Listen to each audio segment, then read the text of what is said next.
This is Danny Trejo, and you're listening to WithoutYourHead.com. Keep listening, or I'll take your head.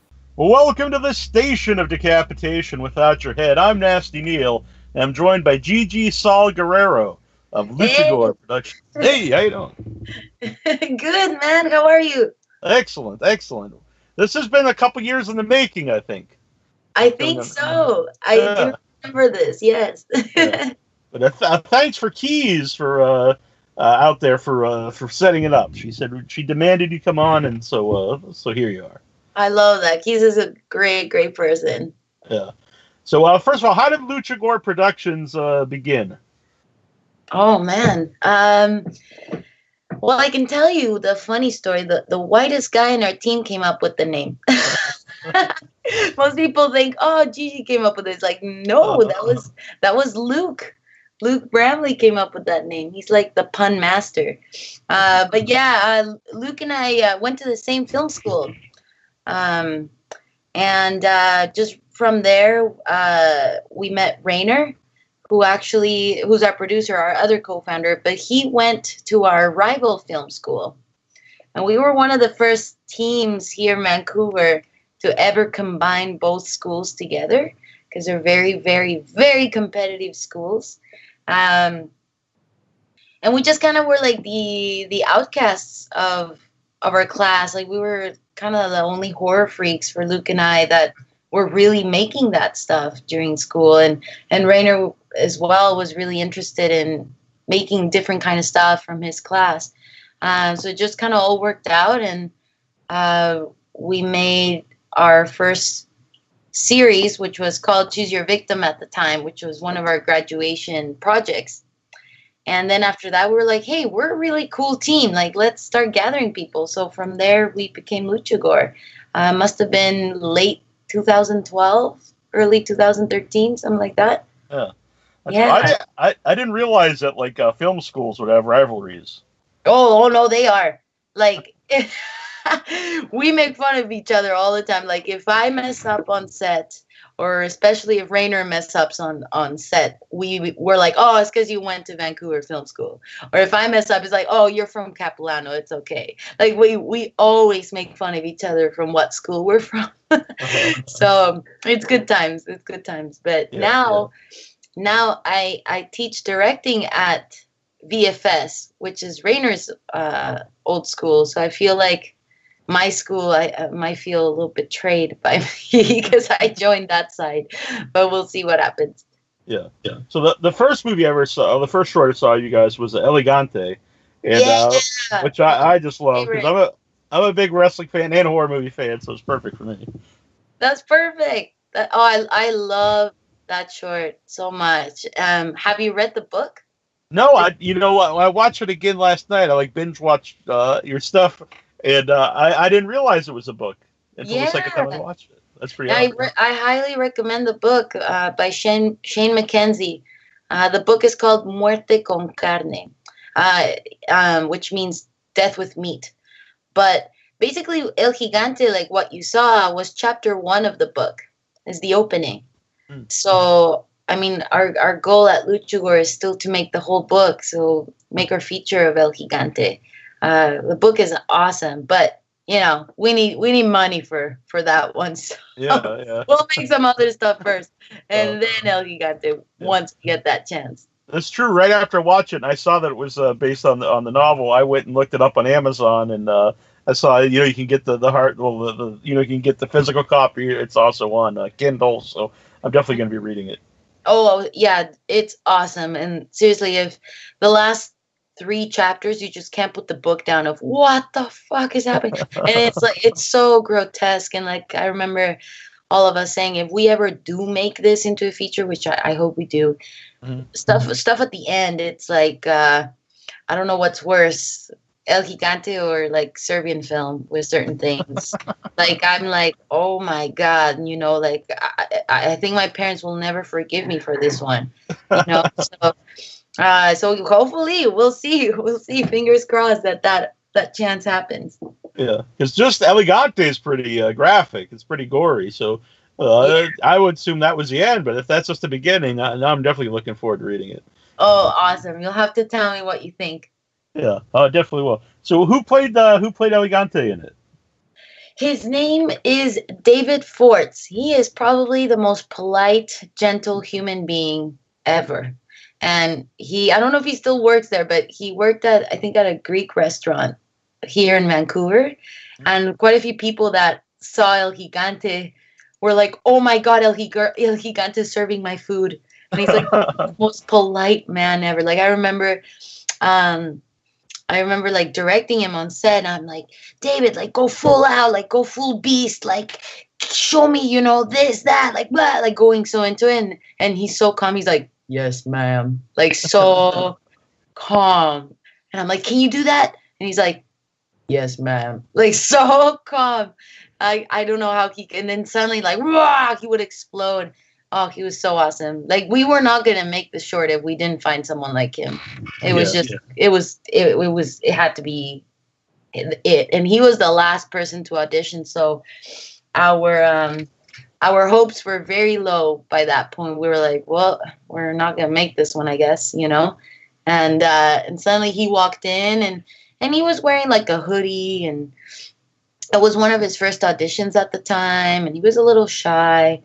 And then he's like, oh, I apologize if I scream. And we're like, oh, no worries. Then he took off his hoodie and just like exploded and just like went right up to Luke and Rainer, who were sitting on the front table. I was at the back by the camera. And both Luke and Rainer screamed like, oh, because he just like went right up to their face. And just immediately we're like, yeah, that's the guy. Like he is no questions asked. Yeah. Awesome. Yeah. Did he have any wrestling background? Just boxing, I think. Okay. Yeah, just boxing. He's awesome though. Like he's bigger now. Like I mean, by bigger I mean like more muscular. Like he's a bigger, tougher guy today than from what he looks like on the film. Yeah, it's crazy. Yeah. I love the ring itself with like the skulls and the turnbuckles. And did you have like an actual wrestling ring and then you dressed it up, or? Oh no, where we shot it was just 4 walls. Everything was empty. It was at my school, for El Gigante. And our producer Rainer, he might actually show up on the show. He's supposed to be at my house to work, so he might come on. But he designed the wrestling ring. He production designed it. He grabbed, because he used to work at a tire shop, and he grabbed the big semi truck tires for the springboard, basically, so they're under the ring. And then he put the platform of the wood, just stapled it all together, super ghetto, and put the like everything was made really, really ghetto. And I remember we were all like stapling the canvas on the wood on top of the tires, and it worked. Like it looks pretty legit. Yeah, no, he designed it all. He's like, oh, I know how to make a wrestling ring. We're like, how? How are you gonna do this? But yeah, that's Rainer. He can make anything happen. Yeah. What I like when I was watching like stuff, Elegante, all the films actually, there is so much detail everywhere. It looks like an actual place, because sometimes you watch a movie and maybe you can tell like it's a set or something, but there's just like all this stuff in the wrestling ring. Other places, all this stuff like all these tools and everything. How long does it take to dress up all these sets? It takes some time, but we've been at Luchagore. We've been really smart too, except for El Gigante. That was the only one we got a little bit of budget for. But everywhere else, like all our shorts, we're really smart at picking locations that are kind of already either dressed, or we can just mess up and gore and dress them, and it doesn't matter. Like I think five of our shorts take place in the same location, and you can't tell. They were all at Rainer's tire shop at his work, and you can't even tell that they're all there. So we're just really like, we pick kind of a 3-wall area, like a corner with 3 walls, and we're like, oh, there's already this and this on there. There's already these tools or this type of decoration, or there's already spider webs or whatever. We kind of always try to go with what we have. I mean, as an indie artist, our biggest struggle is budget, right? So it's kind of, you got to shoot around what you do have already. So, and a lot of the times, like our awesome art team, the Luchagore art team, they go on Craigslist a lot and find stuff for free all the time and just destroy the shit out of everything that we can find for free. Yeah, it's true. It's true. So yeah, thank you for that. Like we love dressing the sets. We really want all our stuff to look like it's from a Luchagore world. Like all these characters come from the same planet almost. So we try to make it just feel super sweaty, grimy, and broken things and tools that just looks really raw. And yeah, it's a lot of fun. Yeah. Yeah, even like the shorts, like the Easter one and the Christmas Luchagore Christmas and Luchagore Easter. There's just you need to sit there and look at all the like you said, grimy, gritty stuff, and it's you totally get the same vibe with all of them, like you said, in the same universe, and I totally dig that. Oh, that's awesome. That's the same location, like the different side of the walls. Yeah. Oh, that's awesome, man. Thank you. I appreciate that. I also noticed most of them don't have a happy ending. Most of them don't. Mm-hmm. No, I think all of them so far. Well, hey, the one that we have on Netflix, Mexico Barbaro, our segment, it's a good ending. I think that one's a fuck yeah ending. I think that one's happier. Happier. Yeah, happier. Can you tell us about Quinceanera? La Quinceanera, yeah. Oh, that I'm excited. La Quinceanera is definitely our biggest project yet. It was a collaboration with Warner Brothers and Stage 13. And La Quinceanera is a 7-episode miniseries. You can watch it, all of it now. It just came out on Studio.plus. Is very different for Luchagore. It's a total Latin horror, a thrilling coming of age story where this 15-year-old girl and her grandma have to take revenge on the town cartel that came to ruin her 15-year-old party. Mm-hmm. So it's I guess the best way to describe it is think Kill Bill meets El Mariachi. That's probably the best way I could put it. Yeah. So how many episodes is there? 7. And is it going to be like one season?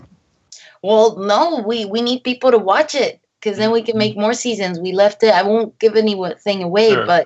But the ending is like, so far the fans that have seen it are like, season 2, and I'm like, yeah, like we gotta spread the word, and so far people are absolutely loving the show, and it really showcases a different side to Luchagore and anything I've directed. It's a lot more mature. Of course, it has budget, so it's a lot higher quality. But it's such fun storytelling. It really was a crazy experience to tell such a long-form story. And also, we shot it like a feature at the time because we were pressed for time. So we kind of had to put it all together like a feature and shoot it that way. So making sure the attention to detail was so important, and just the overall storytelling. Now it's long form, so going from shorts to that was a big, overwhelming change. But it was the best learning experience I could ask for. So how long is each episode? They're mini episodes, so think between 15 minutes or so. Sure. But over time, that's many hours. So. Yeah, and what WB and Stage 13 want to do, they're basically creating a lot of digital, like streaming content, more like on the go. So like Quinceanera, you go on the bus, you can stream it and binge watch it all. It's kind of one of those shows that you can, or kind of what Crypt TV does as well. They're super short form, kind of series. Yeah, so I'm so stoked for people to start watching it. It seems like shorts have really become popular the last few years. Totally. Well, we have people just have less time now, or maybe it's not even time. It's like, I think it's their attention span. Yeah, right. The attention span is like, oh, the cat didn't do something funny right away. Click, and like you go to the next one. It's so easy to just click away. People don't really go on YouTube as much anymore. Like Facebook is right there, Instagram is right there. So why go to a different site? That's how I've seen it happen lately. It is nice too just to sit down and watch a bunch of them in a row. Mm-hmm. Yeah, it's true. I can't lie. I sit there and keep watching shows, especially on Facebook or videos, viral videos. They just pop up. You don't even like have time to think, oh, do I watch it or not? You're like, oh, another one, and you just get super into it. Yeah. Another one I really loved of yours is Madre De Dios, and I'd never heard of Brujos before until Evil Dead, the series. Asher's Evil Dead, and here you guys had one a couple years ago. I think it was made, or two of them, and so I guess that's a real a legend. Some of the things on that ritual were real from brujeria standpoint, but I'm gonna be honest with you, man. I'm really scared of all that stuff, so I didn't want to mess up. I didn't want to mess things up too much on set, because I was like, we're gonna open a portal, we're all gonna die, and I just don't want to do that, So we changed a few things, added a few things of our own, like Luchagore stuff, like the necklace with the chicken fingers and like the claws and like the stuff with the tarantula skins, and just added a few more things of our own, but and kind of wanted to pay off a bit of a homage to the Aztecs and the Mayans way back in the day, the way that they had all these like scar tattoo type on their faces. I don't know how to say in English, but not tattoos, but like when you scar your skin and it becomes like, not like a brand, but a scar. I know. Yeah, it's like a tribal scars and stuff. So we wanted to play with that and kind of bring a bit of the Latin ancient twist into it, and kind of mix it in with brujeria and giving birth to some sort of god or an antichrist of some sort. And we just kind of wanted to play with all those creepy voodoo ideas, and Madre De Dios was that. Again, shot at Rainer's Tire Shop. Like you would never guess that's the locker room. That's the locker room at the tire shop. Yeah. Oh yeah, Madre De Dios was fun. And I can tell you that I had to take all those demon masks, like if anyone that watches that short film super carefully, the demon masks in that film, they had to be blessed before we shot them, because they're real demon masks. Like they're legit tribal demon masks, and we've used them a lot. But before every set, we get holy water, dump it on the masks, just in case, because especially with my family, we're from Mexico, so we're Catholic. Very spiritual, supernatural believers, that my mom's like, bless those masks or you're all gonna burn on set, so we had to do that every time. Yeah. Have you ever used like a Ouija board or anything? Oh God, no, I'm too scared, man. No. I know bad shit's gonna happen if I do that.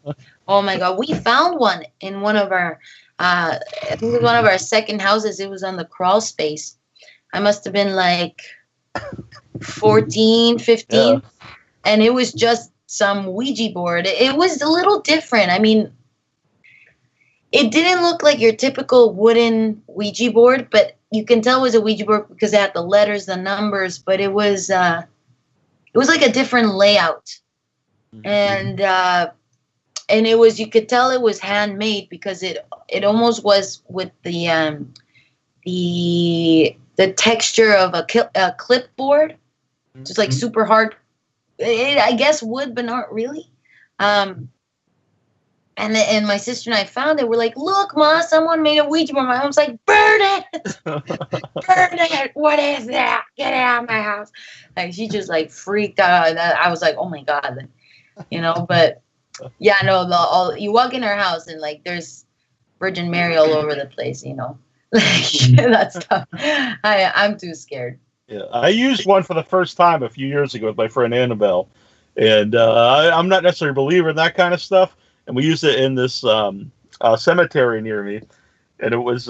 But what was weird was we actually got responses, and it wasn't anything really crazy. So that made it more believable to me, because I think if you were even unconsciously going to make something up, you'd make something, really, super, huge. And it was just very like this guy had kids. And what was really weird though at the end, because we were asking, and it would answer all stuff, and then it was, where are you here? And it just would kind of float around the board.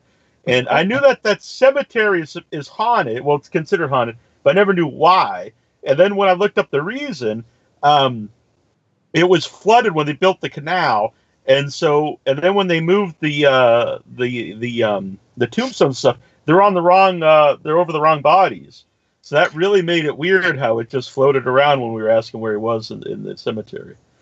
Oh my God! Wait. So you did play this at the cemetery? Yeah. We sat in the cemetery. Estás loco. You're crazy.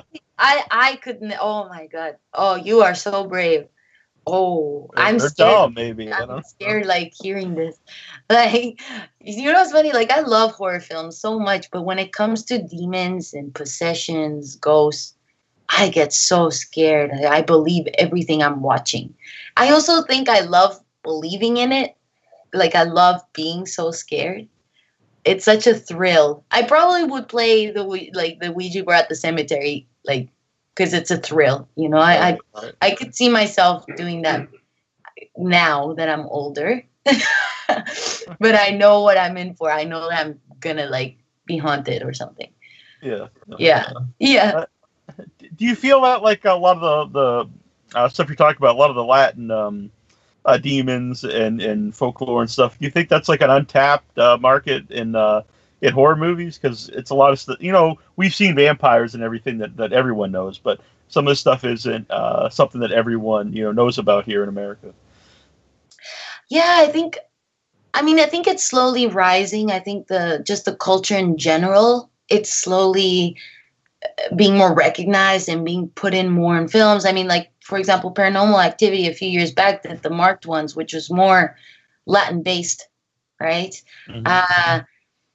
And now Mexico is coming out with so many filmmakers from there that they're putting a lot of that into their stories, into their films. But I think it's a progress that's slowly going to happen. Like, even the tradition of Day of the Dead, Pixar just made one, Coco, right? Like, mm-hmm. I think slowly our culture is really coming on strong. And, it's not a good example, but even just stuff that's happening in our everyday world, unfortunately, like cartel, drug lords, and stuff like that, those experiences are now a huge thing. Well, La Quinceanera, right? It's a cartel show. Now Sicario films are coming out, like narco series everywhere. There's even some in Breaking Bad. Yeah, totally. Like, I think it's just the Latin market in general is starting to grow. But we have so many amazing legends and amazing scary stories from Mexico and like in the folklore. It's really scary stuff, very twisted, really dark. We have so many, and hopefully that can be brought back. I mean, it wasn't since the golden era in the 50s for Mexico that we had all that. We had luchadores like fighting mummies and stuff like that. Like, that's huge over there. And El Santo was yeah. We had all that stuff, and around those times we had monsters and demons, like huge iconic legends from Mexico, movies like that playing. But I mean, today I haven't really seen much of that come out. Maybe not in the mainstream as much or at all. So hopefully that could be something that could be done more. Or for myself, I would love to tap into that world more. For Luchagore, my goal is to just have a little bit of Latin horror here and there, even if it's not quite obvious. Just have something in there that kind of represents where I'm from. Mm-hmm. Yeah. What were the stuff you watched growing up that inspired you to want to make horror movies? Well, first of all, I blame my mom why I like horror movies so much, and she hates it. I blame her. But it's because I wasn't allowed. It was so strict at my house, my friend, like so strict. Even I remember I was so little watching anything with violence, like even like Jurassic Park 2, when the little girl gets eaten alive at the beginning. Sorry, spoiler alert if you haven't seen Jurassic Park 2. The way my mom would cover my eyes, like, ay, Dios mío, don't watch. You know, like she would just freak out. Like anything violent, horror, blood, anything near it, it was so frowned upon at my house. So, you know, for me, like, well, I don't think she expected my curiosity to peak so much. Like, I was like, why? You know, and as a little kid, your imagination is actually worse than what's on screen, right? So I was trying to imagine, like, what's so wrong with what is she covering for me? Until one day at Blockbuster, and by the way, I loved walking down the horror aisle at Blockbuster and seeing all the cover pages of all the VHS tapes. I loved it because I was imagining what these films were about, you know, and I stole one. I stole Child's Play. I just remember the cover. He's got like these big scissors cutting like a little toy. Yeah. And it was so haunting because I had a lot of clown toys at my house, and it just reminded me so much. So I stole it. They didn't even have the They didn't have the movie. I see. Security cameras or anything, so it was easy to take a movie over there. And yeah, so I watched Child's Play, and couldn't even get past 20 minutes. I was so scared. I've never experienced anything like that in my life. And I turned it off, and I was like, wow, being scared is the coolest thing in the world. Like, I was like, wow. And I got in so much trouble, grounded, everything you can imagine. And then a couple years later, The Exorcist came back out. I think all over the world, it was remastered, right? In the late 90s, I think it was, or early 2000s. So I must have been 9 or 10 when The Exorcist came back out in theaters. And I was like, I went up to my mom. I was like super ready. And I was like, Mom, I'm turning 10. Like, I'm going to be 2-digit number. I'm old enough. You can't keep, like horror movies away from me. I want to go see The Exorcist. My mom was like, you crazy. We're not. No. I saw that when I was 14 and I didn't sleep, Mom. I'm like, I don't care. I'm tough. Okay, I'm tough. And then my mom got so mad. She's like, okay, do you want to get scared? Let's go. And bring your cousin, too, because my cousin was a brat. So she took both of us. And, yeah, I came out of the movie crying. And I thought it was the greatest feeling in the world. And after The Exorcist, like, I couldn't believe a film could come with me all the way home. Like, I thought Linda Blair was in my room. I thought, like, she was going to appear. Like, I never... Like, experiencing something like that so late in age was such a weird thing for me that was so interesting. So, not to make the story any longer, but from there, I just enjoyed watching horror movies. I enjoyed being so scared about them and haunted houses and going to them and just imagining the worst. And yeah, I mean, again, coming from a Catholic family in Mexico, we believe in superstition a lot and ghosts and stuff. So I have that around me all the time.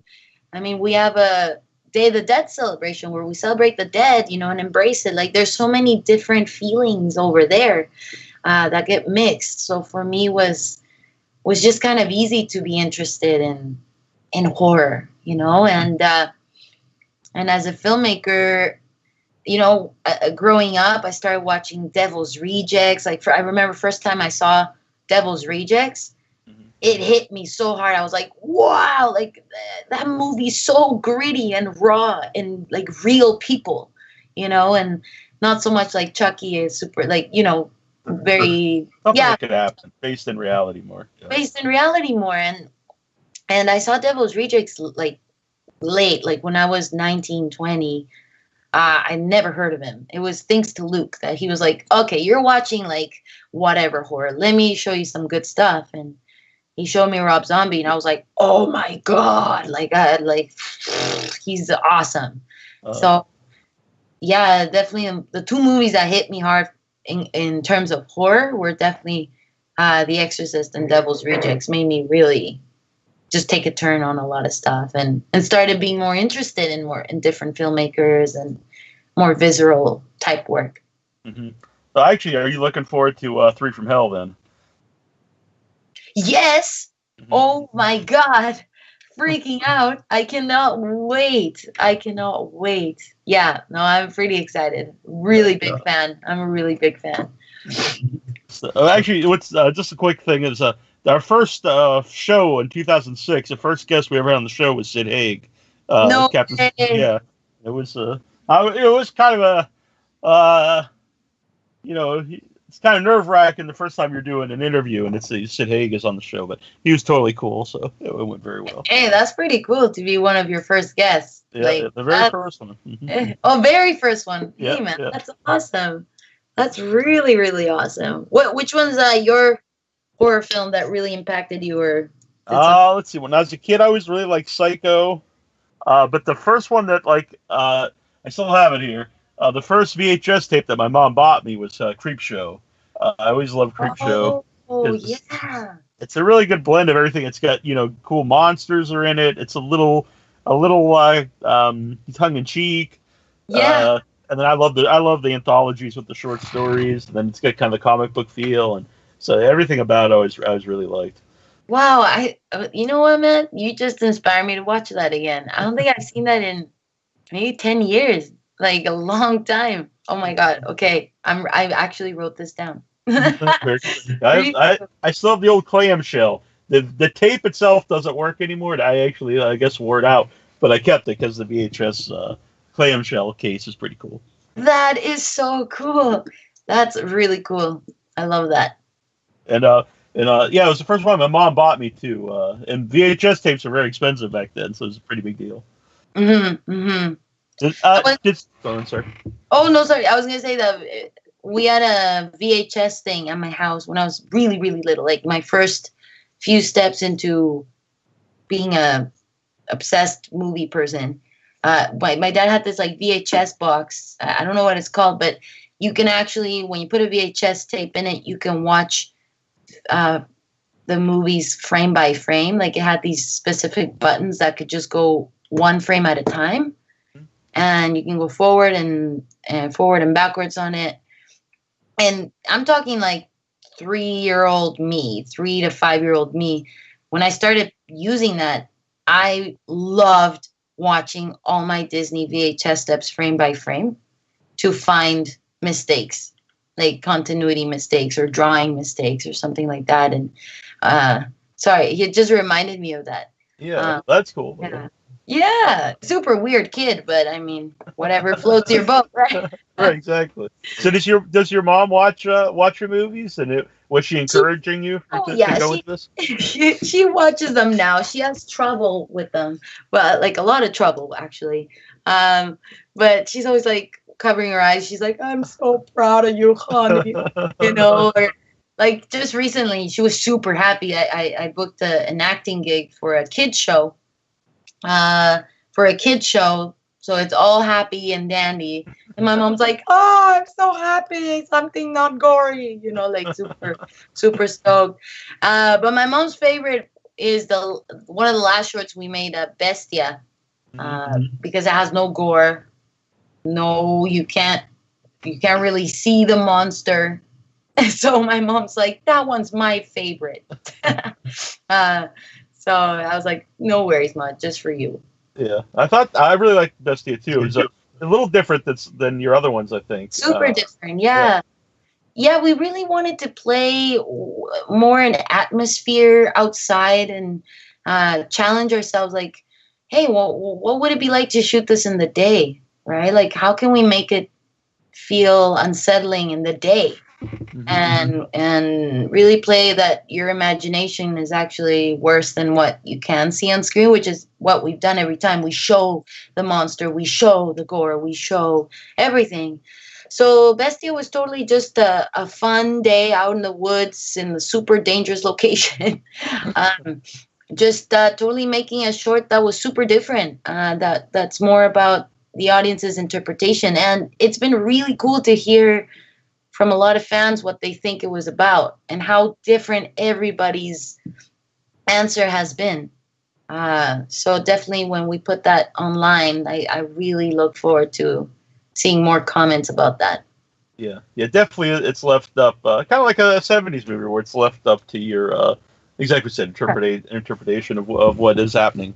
Exactly. Yeah, that was our goal. I mean, there is exactly one thing, what it's about, what we want it to be about, but we're like, yo, let's leave it more open so people can just imagine it. And that it's been so cool. We've heard some really funny answers so far. Yeah. Yeah. Another thing, actually, since you brought that up, something I noticed in all your shorts is the sound's really good too. Like in Bestia, you can hear like the monster, and then I think in a lot of stuff where the gore is happening, they got the gurgly, stuff. And I always think that really adds a lot to gore scenes or any kind of horror movie. Thank you so much. No, our sound team is so good. They're one of the best in Mexico City. They make a lot of horror films. Their name is Lex Ortega and Luis Flores. They're called LSD Audio in Mexico City, and we've been working with them in every project because they are just the best in the industry when it comes to horror. And anybody that's a fan of Lex knows he is probably the most grotesque filmmaker standing today with his films. Like, I love the guy. He's such a nice teddy bear guy, but God damn, his films are so violent and vile and atrocious. I'm like, oh, like I can't get through them. So he knows, like, he's the guy that just like understands how to make you, like, how to amplify your film. And our composer Chase, the music he brings is just always so perfect for the world. So the combination of those guys together have really brought something special to our shows. And you're right. I think sound is so important. I think for any genre and anybody making indie films, like, you can almost have not the best quality in the picture, but if your sound is really good, it's watchable. But the moment your sound is bad, it's so distracting. It's something that I always tell people. One thing when you're putting your movie together, make sure you have good sound. Make sure you have someone that's going to take care of it for you, or you take care of it. I think it's something that's overlooked a lot too. It's totally overlooked, and it's not as much appreciated, I think, either. A lot of people don't really recognize it. I'm so glad you brought it up because sound changes everything. I remember when they sent us El Gigante for the first time, and I almost cried because I liked our shorts. I thought it was not bad, but I was worried. I was like, I don't know if people are going to be into this. And when Lex and Luis sent it back with Chase's music, everything together for the first time, like, my heart just dropped. I was like, whoa, oh my God. Like, it changed the whole film. And we actually didn't ask for any notes. Exactly what's on El Gigante is what they sent. Like, I didn't change anything. I couldn't even believe how far. And that was my first experience as one of my first films that I have ever made or directed. I didn't really understand or appreciate how sound can just change your movie. And that first experience with El Gigante, it really made me go, wow, like, sound is so much to the table. Sound really can change the world of the story you're telling.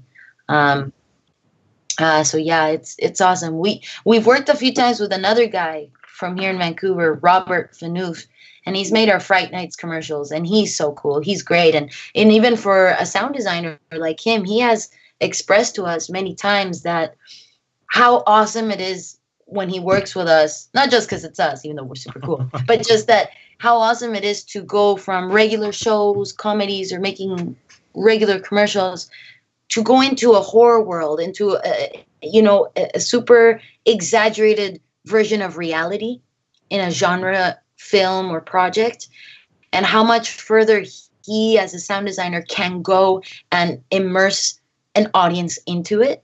And every time he's expressed that to us, it's really cool, and it really makes you appreciate what those guys do, so I hope more people can really start looking into that more. I also want to mention Tristan Risk in Madre De Dios was a great victim. She has a great scream, and I think Scream Queen sometimes is overused, but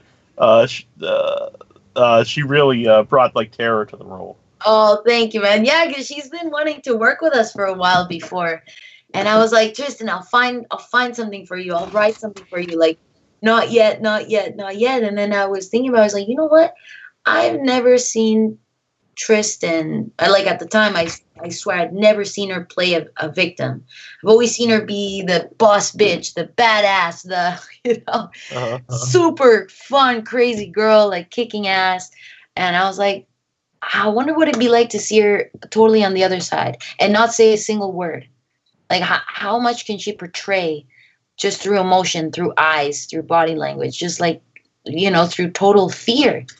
And it was really cool to see her do that, because I never seen her. And I remember my partners were like, oh, well, she's never done that before. Maybe she won't be interested, or maybe she won't like it, or, whatever.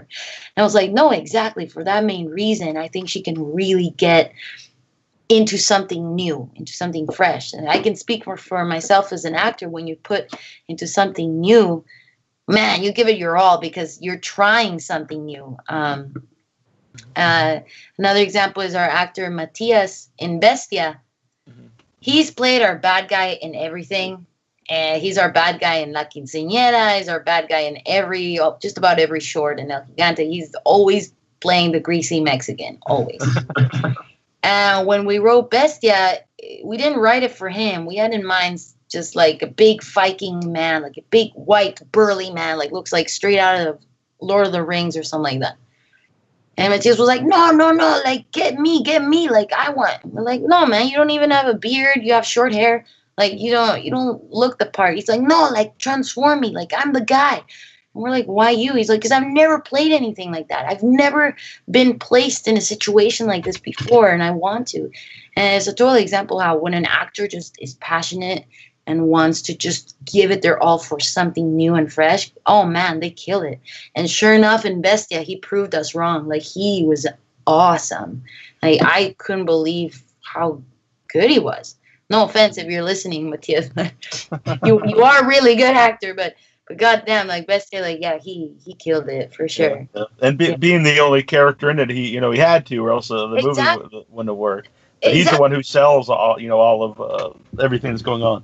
That's the thing, with no dialogue and you're the only character. How do you make a whole audience follow you in your journey? It's not easy. And we had a lot of talks about that, and I was like getting like frustrated with him. I was like, I swear, man, if you don't knock it out of the park tomorrow, I was like not sure about it. And it was a really cool turnout, really cool. And I think in general, like the Luchagore fans that follow Matias, like they're gonna be in love with him in La Quinceanera, like for sure.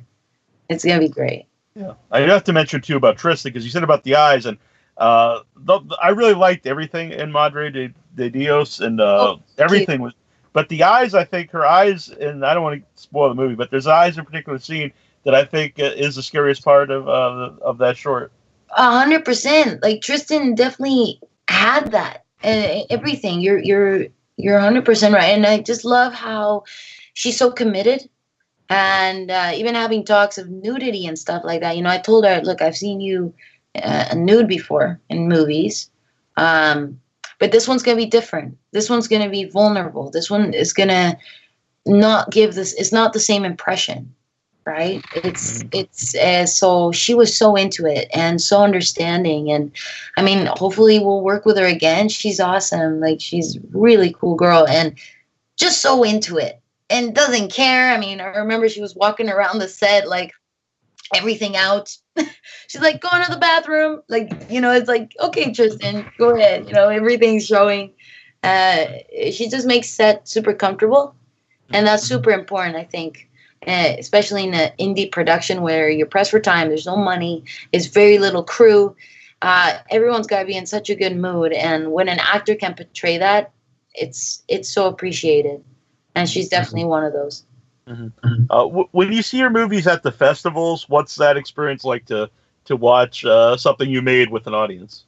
It's the best, man. That's like the most rewarding thing you can ask for as a filmmaker. It's the most rewarding thing. It's the award you get, whether it's good or bad. Like, that's why we tell stories, is to get reactions out of people. And hearing reactions, oh my God, it's my most favorite. I love sitting at the very back and just hearing everything, everybody, or being in the middle too, where you can hear every single side of you, people reacting. I love it so much. Like, still with El Gigante, when the guy pulls his mask and you can tell it's like sewn onto him, like people go, ah! And oh, I love it so much. Like, and when people scream and cheer, like, you go, wow, like, all the blood and tears to make this was worth it.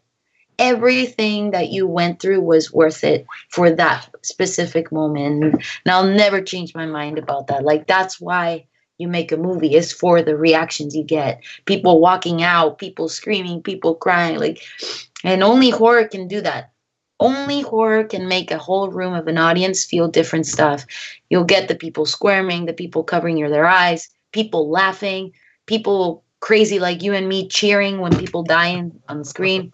Only genre films can do that, right? Like, it's the only genre that can really bring out such a different emotion to what's on screen. Unlike, drama, comedies, they're very specific to what you're supposed to feel.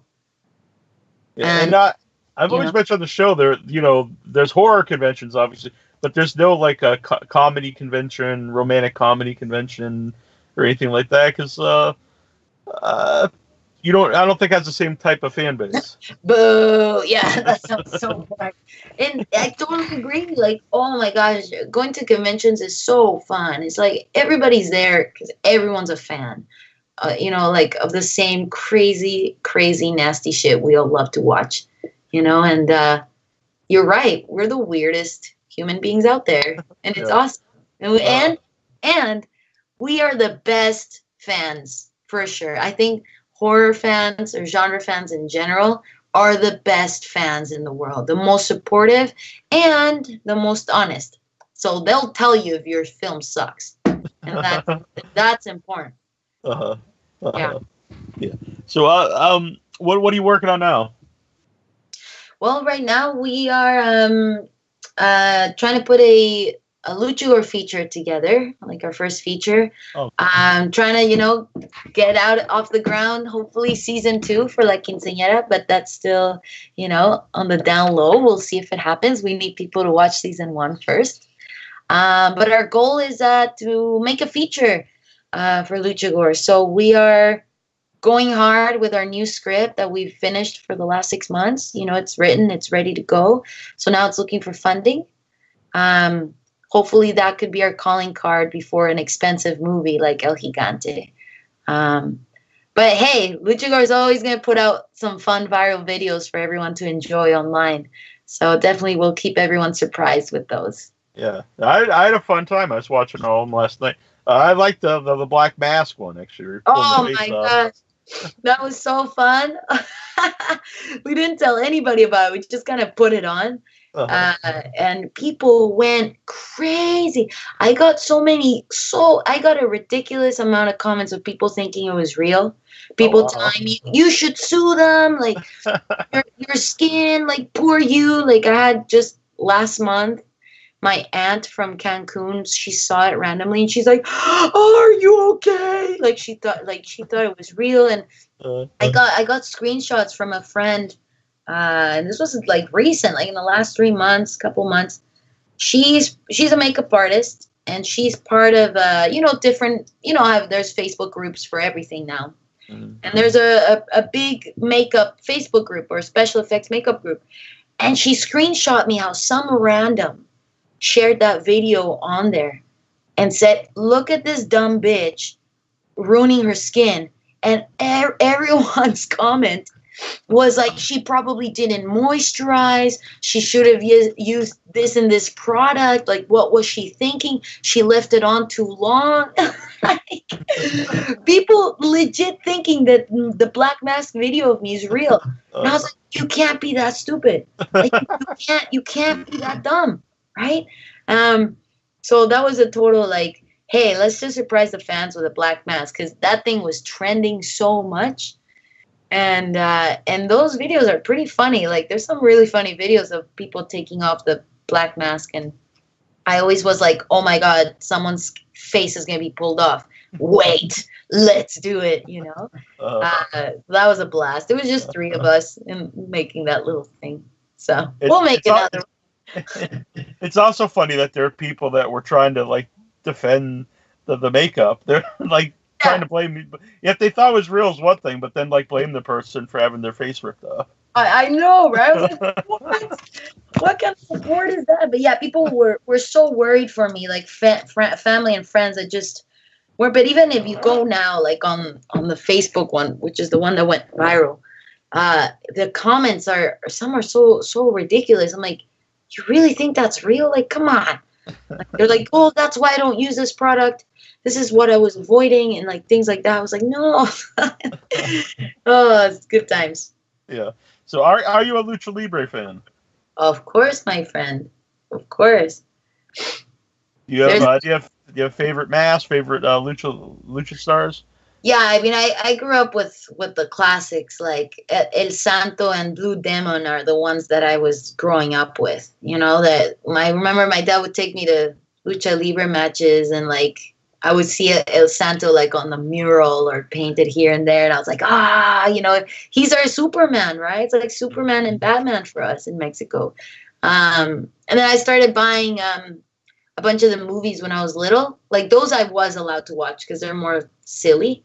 Like the one with the female vampires versus El Santo, and like El Santo versus the mummies of Guanajuato, and like all those films. Like I love them so much. And like I might be like I hope that could be just a remake, like a today kind of film. A lot of people don't like that to come back. And I'm like, I would love to rewatch that, right? Like just see if someone can pull it off today.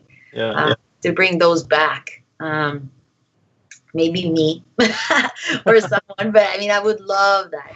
And yeah, I mean, I have a big collection of masks here in my house, and of course, I have Nacho Libre mask here in my room. I think I'm one of the only humans out there that really like that movie. But and that's where I named my dog from, Nacho, from that movie. Just so when I get mad at him, I'm like, Nacho, like so loud. Yeah. Did you like any of the more recent luchadors, like I don't know, Rey Mysterio or Juventud Guerrero or anybody? Of course. And I've started to really get into Lucha Underground too. I mean, it's a great show.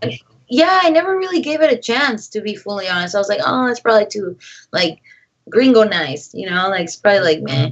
But then I started watching, I was like, oh, this is pretty awesome, and for sure.